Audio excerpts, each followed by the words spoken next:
Salam. Dari seluruh rangkaian pembacaan ini disimpulkan dalam sebuah tema. Jangan sia-siakan kasih karunia Tuhan.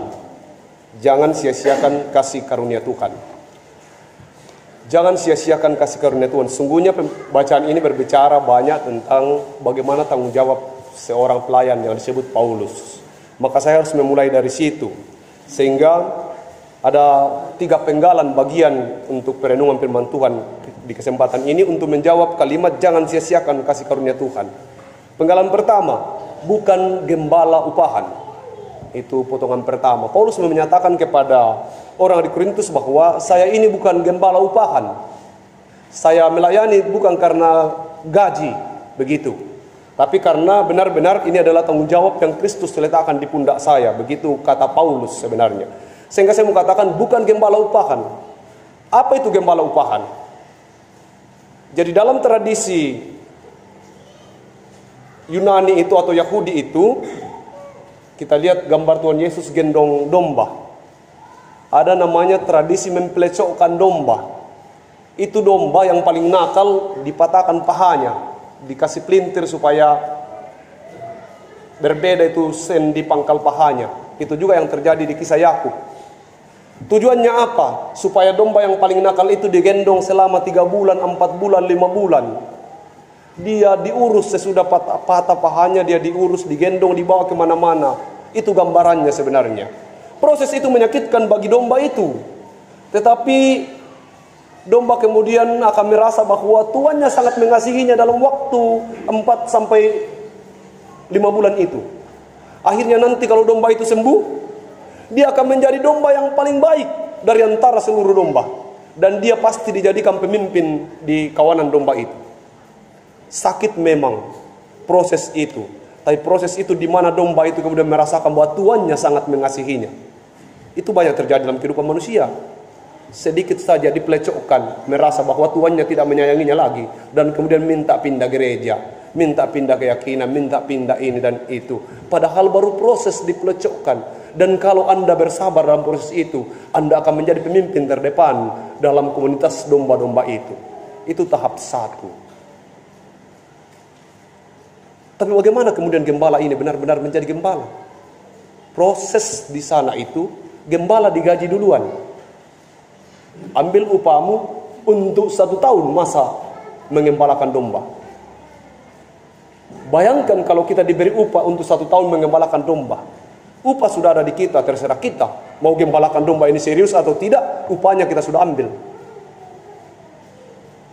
Seorang gembala yang sangat hebat, maka dia akan menggembala dan bertanggung jawab selama 1 tahun sebagai bagian dari upahnya sudah di tangannya. Tapi para gembala yang jahat akan mengambil itu dan berkata, terserah kau. Duitnya sudah ada di saya. Silakan. Cukup 99. 90 cukup, 20 cukup, 1 pun cukup, tidak perlu lagi 100. Tapi gembala yang bertanggung jawab akan mencari kalau ada 1 yang hilang. Itulah gambaran cerita tentang gembala. Saya selalu takut menjadi panitia. Karena di panitia itu ada perjanjian. Di hadapan Tuhan dan jemaatnya saya berjanji untuk menyelesaikan pekerjaan dan tanggung jawab ini. Makanya kalau saya menjadi panitia, betul-betul berharap bahwa saya harus mengerjakan pekerjaan ini sampai tuntas, sekecil apapun. Sehingga waktu Pekan Raya PKB ini sepertinya tidak ada harapan untuk ke Mamasa. Saya bilang, kalaupun orang lain tidak pergi, saya harus pergi ke Mamasa. Kalaupun sendiri, saya harus sendiri. Muncul Pak Yusuf Tolia katakan, saya juga akan pergi. Beberapa lain muncul berkata, saya juga akan pergi. Maka jadilah semua pergi. Kenapa? Kita berjanji bahwa kita akan pergi. Dan itu kita sebutkan di hadapan Tuhan. Saya berdoa, Tuhan, jangan jatuhkan saya di perkara-perkara kecil sebagai gembala. Kalau Tuhan harus jatuhkan saya di perkara besar. Kalau perkara besar, oke lah, pantas kita jatuh. Tapi kalau dalam perkara kecil kita sudah jatuh. Bagaimana Tuhan mempercayakan kepada kita perkara-perkara yang besar? Tapi ternyata Bapak Ibu, jemaat yang dikasihi Tuhan, orang yang tidak bisa jatuh di perkara kecil tidak akan mungkin jatuh di perkara yang besar. Karena tidak akan ada perkara besar datang kalau Anda mampu menyelesaikan perkara-perkara yang kecil. Ada amin? Banyak orang berpikir, apakah aku sanggup menghadapi perkara besar? Kamu tidak akan sanggup menghadapi perkara besar kalau kau tidak sanggup menghadapi setiap perkara-perkara kecil. Tapi percayalah bahwa kalau engkau mampu menghadapi setiap perkara kecil, maka tidak akan pernah ada perkara besar yang datang kepadamu. Jadi jangan berharap bahwa Anda akan diuji dengan perkara yang besar. Bersiaplah menghadapi ujian-ujian dalam perkara yang kecil. Seperti Pak Basiam Piring. Contoh dekatnya, banyak laki-laki yang merasa bahwa itu bukan ujian, itu ujian. Dan banyak lagi perkara-perkara yang lain. Finishing well. Paulus mengatakan bahwa semua harus dimulai dan diakhiri. Ada banyak orang berani memulai, tapi tidak bisa menyelesaikan. Berani berjanji untuk mengerjakan tugas, tapi tidak mampu menyelesaikannya. Bapak Ibu, jangan sia-siakan kasih karunia Tuhan. Ada dua bagian waktu dalam konsep pembacaan kita.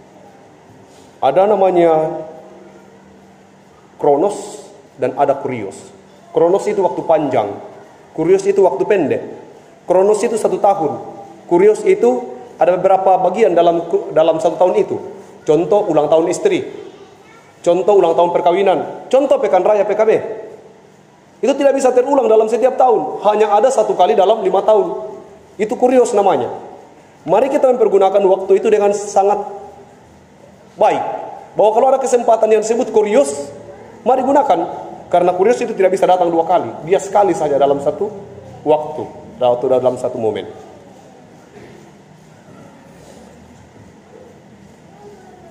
Jangan menunda-nunda. Kebiasaan menunda itu membuat segala pekerjaan berantakan. Jangan sia-siakan kasih karunia. Apa itu kasih karunia? Keselamatan yang ada pada kita. Nah, ini tahap keduanya, kasih karunia. Tadi tahap gembala, sekarang tahap kasih karunia. Apa itu kasih karunia? Keselamatan yang ada pada kita. Ada orang yang salah memahami tentang keselamatan itu. Bagi kita orang Kristen, keselamatan tidak didapatkan dengan perbuatan baik, kan begitu? Keselamatan itu anugerah, gratis. Dalam bahasa Bambang disebut alababa. Diambil saja itu keselamatan. Tidak ada. Sehingga tidak ada seseorang pun di antara kita kalau selamat nanti bilang, wah, saya mau tempat yang lebih tinggi, saya pendeta di bumi. Untuk itu karena kamu koster di bawah tempatmu. Tidak ada, karena semua itu didapatkan bukan dengan jeri lelah kita, tapi pemberian Allah. Sehingga di sorga nanti tidak ada kelas, semua sama. Sorga itu bukan upah yang harus dikerjakan untuk didapatkan, tidak. Sorga itu anugerah pemberian Allah. Yang upah itu adalah maut. Sorga itu adalah bukti providensi Allah bahwa karena Tuhan mengasihi kita, pada saat kita mati dia siapkan sorga. Bukan upah karena kita berbuat baik, bukan. Sorga itu adalah sesuatu yang sudah disiapkan Allah untuk kita, pasti kita masuk ke dalamnya. Tapi apa yang harus membuat kita disebut, apa yang kemudian agar kita bisa memahami, disebut kasih karunia. Begini, orang di sebelah sana kerja dulu, baru masuk surga, baru terima keselamatan, kan begitu? Kita tidak, terima dulu, baru kerjakan keselamatan itu. Saya ulangi, orang di sebelah sana kerjakan dulu, kerja, mudah-mudahan nanti mati masuk surga, gitu. Jadi kalau kerjanya tidak beres, ya pasti tidak masuk. Kalau kita terima dulu, ini surga, ini keselamatan. Sekarang tinggal kita. Anda sudah dapat upahnya. Apakah Anda mau menjadi gembala yang baik, atau sudahlah, biar tinggal 1 ekor nanti kalau 1 tahun selesai? Ataukah katakan, oh tidak, keselamatan ini sudah saya terima, maka saya harus mengerjakannya. Bagaimana mengerjakannya? Mengerjakannya sebagai bagian dari ungkapan syukur. Makanya mengerjakan pekerjaan yang baik itu dikerjakan dengan sukacita, bukan dengan duka atau paksa, karena keselamatan yang ada pada kita mensukacitakan kita mengerjakan itu sebagai buah-buah dari keselamatan yang sudah kita terima. Makanya kalau kita berbuat, kita sebut buah. buah. Buah dari keselamatan yang sudah kita terima, makanya kita berbuat baik. Bukan kita berbuat baik agar kita menerima keselamatan itu. Betapa bahagianya kita melakukan yang baik karena kita sudah menerimanya. Ini bukan 50-50, ini 100%. Sehingga kita pasti bersuka cita pada saat melakukan ungkapan-ungkapan buah dari keselamatan itu. Nikmati keselamatan itu, enjoy berbuat baik. Oi, senang, gembira kalau Anda berbuat baik. Berusaha selalu untuk berbuat baik. Kenapa? Ya saya ini sudah diselamatkan. Tapi keting kurung lindung, ma gereja, aduh, belum.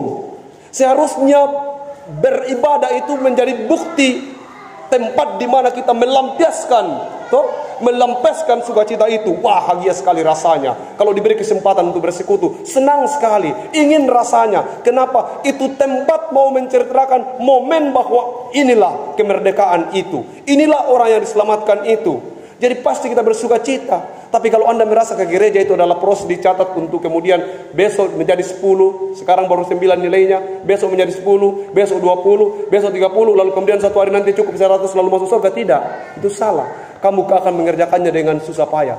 Dan kamu tidak akan bahagia mengerjakan pekerjaan itu. Sebab kamu pikir bahwa kamu mengerjakannya untuk mendapat upah. Tidak. Kamu sudah mendapat upahnya. Kalau kamu mengerjakannya, kamu hendak menceritakan bahwa inilah buah dari kehidupan orang yang harus diselamatkan itu. Jangan dibalik. Kita berbeda dengan orang lain. Mereka sedang mengerjakan keselamatannya. Kita sedang menikmati keselamatannya dari Tuhan itu. Semua yang kita lakukan ini bukan lagi upaya untuk masuk surga. Semua yang kita lakukan ini adalah ungkapan sukacita, ungkapan kegembiraan, tanda bahwa damai sejahtera itu ada pada aku. Semua sudah cukup. Karena yang terhebat dalam hidup ini adalah keselamatan. Kalau Anda merasa belum cukup dengan keselamatan yang Anda terima, maka Anda tidak akan pernah bahagia dalam hidup ini. Karena tidak ada rasa cukup selain dari menerima keselamatan itu sendiri. Jemaat yang dikasihi Tuhan, nikmati keselamatanmu. Ada orang kasihan yang sedang bersusah payah mengerjakan keselamatan itu. Kita tinggal mau tunjukkan bahwa inilah cara hidup orang yang sudah diselamatkan itu. Kristus sudah mengerjakan proses yang sulit itu. Keselamatan itu dikerjakan Kristus. Kristus yang berkorban untuk menyelamatkan kita. Tapi apakah berbuat baik itu? Tidak. Justru karena kita sudah diselamatkan, malu rasanya kalau tidak berbuat baik. Justru karena kita sudah diselamatkan, jadilah suami yang terbaik. Justru karena kita diselamatkan, jadilah istri yang terbaik. Justru karena kita diselamatkan, jadilah pemuda yang terbaik. Enggak rame rasanya kalau enggak ada kamu. Begitu, promosinya sempurna toh? Maksudnya apa? Selalu bahwa kita harus merasa bahwa di mana saya berada, orang selalu katakan, wah, kalau dia tidak ada, tidak ramai, tidak enak. Buruknya kalau katakan enggak kacau kalau enggak ada dia. Nah, itu bahaya. Jadi jangan sia-siakan karunia yang ada padamu. Saya tidak tahu bernyanyi. Dan dari dulu sudah diputuskan, sudah menjadi keputusan final dalam hidup saya. Entah karena orang dan termasuk diri saya sendiri, saya katakan, ya saya tidak tahu bernyanyi. Cuma Pak Yusuf yang bilang Pak Pendeta bisa bernyanyi. Dan malaikat di sorga. Iya, dulu saya katakan saya tidak mungkin menjadi pendeta karena saya tidak bisa bernyanyi. Dan ternyata alasan itu membuat saya ditangkap Tuhan. Lalu sekarang saya merasa bahwa, tapi ini perasaan saya mungkin, semoga tidak mengganggu perasaan Bapak Ibu. Saya merasa kalau saya tidak bernyanyi pada hari Minggu, saya seperti merasa bahwa malaikat di sorga kebingungan. Iya. Mungkin suara saya untuk orang lain tidak penting, tapi suara saya ini penting untuk Tuhan. Kalau satu hari Minggu suara saya tidak kedengaran, suara yang serak-serak bahasa itu tidak bunyi, pasti dikatakan ada apa dengan itu. Karena harus setiap minggu suara itu kedengaran di sorga. Kenapa hari ini tidak ada? Apakah saudara Bapak Ibu juga sudah menjadi bagian seperti suara saya? Sekalipun tidak terlalu bagus, tetapi selalu ditunggu Tuhan pada hari Minggu. Oh, kenapa tidak menyanyi? Sakit kapan ini? Atau lagi pelukah seperti hari ini? Atau apa? Apakah saudara sudah merasa bahwa saya pun juga ditunggu? Suara saya yang tidak terlalu indah ini sedang ditunggu karena diyakini bahwa setiap hari Minggu jam 9 sudah pasti bunyi ini barang. Kalau tidak bunyi ini berarti dia sedang bermasalah. Mari jadikan hidupmu seperti itu. Ada banyak orang berkata, saya tidak perlu ke gereja karena itu setiap hari Minggu. Sepupu saya tanya, kenapa malas ke gereja? Dia bilang, toh setiap hari Minggu saya ke gereja. Kami hadir di gereja. Kenapa bisa? Kan selalu diumumkan di gereja. Bagi saudara-saudara yang tidak sempat hadir, jadi didukung terus katanya dalam doa. Jadi mereka juga katanya masuk di gereja. Oh ya, bagus juga. Terus masalahnya juga, Pak Pendeta, kalau kita pergi gereja langsung disambut dengan warta, bunyinya begini. Selamat datang kepada saudara-saudara yang baru pertama kali datang di gereja ini. Jadi akhirnya dia bilang, batal lagi pergi gerejanya. Lalu saya katakan, baru dia jelaskan ke saya bahwa tidak terlalu masalah Pak Pendeta, Tuhan ada di hati saya. Sehingga kenapa saya harus pergi jauh-jauh mencari Tuhan? Saya bilang, bagus sekali pendapatmu saudara. Tapi pernah aku mau bertanya kepada Tuhan, apakah engkau ada dalam hati Tuhan? Jangan sampai engkau hanya berpikir bahwa engkau ada di hati Tuhan. Tapi sesungguhnya, apakah engkau bertanya kepada Tuhan bahwa engkau ada dalam hatinya? Jangan-jangan hanya kau merasa bahwa Tuhan ada di dalam dirimu, tapi di Tuhan engkau, namamu tidak ada. Jangan sia-siakan kasih karunia yang ada padamu. Kita semua memiliki potensi. Mari. Kasih karunia mana itu? Tidak semua kita pintar bernyanyi. Tidak semua kita pintar bermain bola. Tidak semua kita memiliki potensi dan bakat yang sama. Tuhan buat itu berbeda supaya dunia ini menjadi indah. Tapi apa yang ada pada kita semua? Karunia apa itu? Karunia keselamatan yang sudah kita miliki. Tunjukkan bahwa aku sudah diselamatkan. Jangan malu menceritakan peristiwa itu. Jangan berusaha cenderung menceritakan kelebihanmu yang lain, kehebatanmu dari sudut yang lain. Ceritakan bahwa inilah hidup orang yang sudah diselamatkan itu. Apapun momennya, dimanapun tempatnya, selipkan peristiwa itu. Ini karunia aku. Aku diselamatkan. Dan aku begitu bahagia menjalani hidup ini. Aku harus menjadi berkat bagimu. Apapun caranya. Hari ini aku berjanji. Di kantor ini. Di sekolah ini. Di kebun ini. Di perusahaan ini. Dimanapun saya berada. Aku harus berjanji bahwa aku akan menjadi berkat. Sekecil apapun itu. Terhadap tempat di mana aku ditempatkan. Lingkungan di mana aku berada. Tuhan memampukan kita. Untuk menjadi berkat bagi orang lain. Jangan sia-siakan keselamatan yang ada padamu. Ceritakan.